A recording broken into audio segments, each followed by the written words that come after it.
My name is Neville Garrick. I was Bob Marley's art director, and I'd say close brethren. You know, we worked together from about 1974, and I still work with the family. It's been my only job. True reality, like as a black man, always viewing black in a cultural way, searching for the true way. Like when I was here, I was in the Black Panther Party. I was marching up and down with Angela Davis. I was here during a time when black Americans was really dealing with something. Their voices were being heard. Like it kind of changed now. So at that time, like you had to be militant to survive. You never hear much talk about human rights. It was a struggle. Well, the struggle is still on. There's no real change being made. So coming here, right?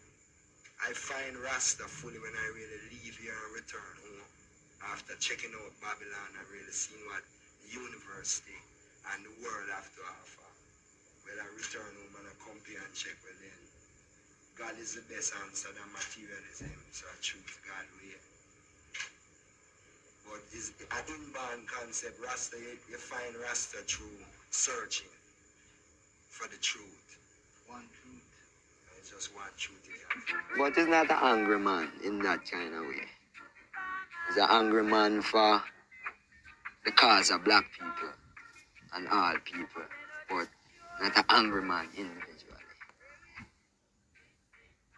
But as him say in one of his songs, you give you more to receive you less. Which is really funny, but it's true. You give you more to receive you less. Light like a feather, but it heavy like lead. You know, Bob lyrics is really real. Since reading the Psalms of King David in the Bible, I really don't come across anyone that really get that gift lyrically to deliver really God message, you know? Because Bob never struggled to write a song yet. As him say, is Jah write all them songs anyway. I felt that we tried to create an environment when we moved that. I said it was a tour. I mean, pretty much in the same way that you have Billy Graham or Oral Roberts. Because at times we were in Australia and we were neck and neck with Billy Graham and we were drawing bigger crowds. Bob them really see as really the model for the ghetto youth. So Bob really come and do a concert that really show the unity of everyone. So when Bob really take Michael Manley and Siaga and join them together as a dread in the middle now, which would have come in like Christ on the cross between the two thieves, and say, one love.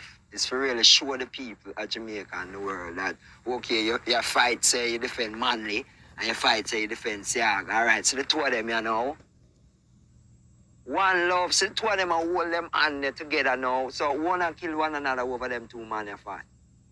That is what Bob was doing. It was full moon, April the 22nd. It was also a commemoration of Haile Selassie visit to Jamaica in 1966. He's a man that really follow people. See him? You understand? Me's not a leader, but me's not a follower neither. Me's a man that kind of train for things for myself. And me meet this brother where not gone to university. Him never even gone to high school really. But yet street wisdom give him an intellect where we get up and follow this brother here with all the teaching and schooling and thing we get. We never really meet no other one like that. You understand where man would have probably say, why is a man of lesser intelligence and now? Why if him did get the opportunity for really go university and them thing, I really think would have been a year student. Because in a film only the way him always a strive for here. You understand him set him goals very high. Very, very I think is one of the most important political moves for the want of a better world. Bob ever really realized as a black poet for while they were meeting in Lancaster House in England to discuss the plans for the ceasefire and the independence of Zimbabwe, Bob really wrote that song, Zimbabwe. And to the response we heard Catch On as Zimbabwe, them decided to invite Bob to come to the independence ceremony in Zimbabwe, and them sent some man from Zimbabwe with a letter and thing from the president and Minister of Mobilization, Edgar Takiri, who was really the main man behind it.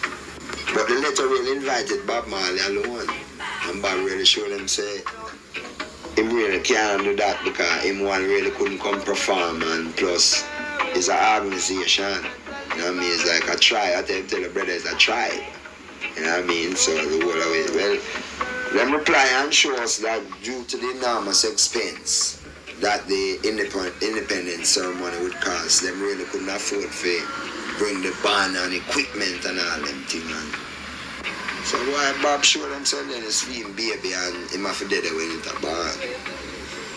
And he would just use him own money. And after Chris see the commitment, he make, I think, Island chip in about £50,000 or something like that towards it. And rent a plane and carry 32 ton of equipment down there. I mean, it's on the stage really big. Sound, lights, and really put on a show for the people there. You know what I mean? And the reception we get from even the airport was my second time going to Africa. But this one was, we never even have the chance to even kiss the floor. We step off on a red carpet with the whole parliament lying both sides, and someone shake you and someone give you a beer hug. Welcome home, brother. I mean, it's like driven almost to tears. I mean, this is the first like real official. I mean, like coming to Africa in a them kind of way. Boy, it's like I say, wow, I say about big dog and Rasta. And we're reaching the airport, it's like the crowd outside was so massive that they mashed down the custom hall, man. Them never even get for search of bags today. Them just whisk way out of the airport. Keep off the crowd. Because the crowd just want, yeah, man. And they, all kind of dignitaries are coming up. Prince Charles just land. Jamaican party was on our plane as well. And why is just Bob Marley? You know what I mean? When they had political campaigns, people would come into those depressed areas and say, listen, if you vote for me and I get in, I'll build you a high-rise project. I'll give you food to eat. I'll give you clothes to wear. So people would kill for things like that because they didn't have it. But it was all a trick because these kids would be just killing each other. They never killed no politician. They never killed no rich people. It wasn't like no Robin Hood, robbing the rich to feed the poor. It was just divide and rule, which has been used for a long time. So Bob now came in and showed the youths that this division thing can work. That's something that I never really speak a lot on because not much to say, you know?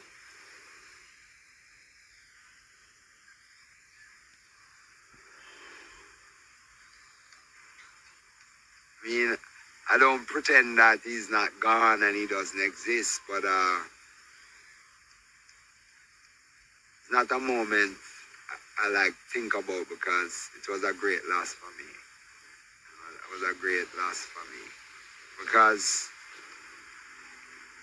maybe at the time I figured that we had so much more work to do and that probably his work wasn't completed. But I found out now that my work wasn't completed, but his was. I feel Bob went through so many different experiences in life that I don't think he trusts people so easy. So it's like, who really loved me? From the very first show, it was just dynamite.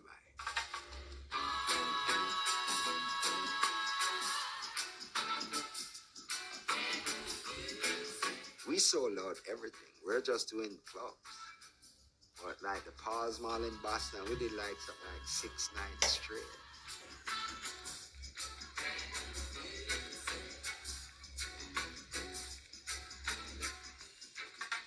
Is that experience, 400 seater, 500 seater at the Roxy, Quiet Night in Chicago, another 500. That was the time to see Bob Marley, because you were as close to him as I am to you now. Cane River, we went up there really to get the waterfall. Eat on your back and thing, and it's like the best massage you can get.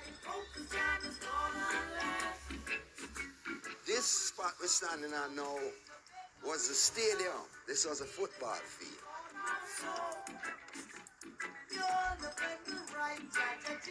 So we had like 2 goalposts, like small scrimmage. The most we ever played was 5-a-side scrimmage. So you had one there, then we had one down the back here. So I said maybe, wow, that's a small field when you look at it. Probably was 40 yards. In everything that Bob does, very competitive. So, everything him really gave it 110%.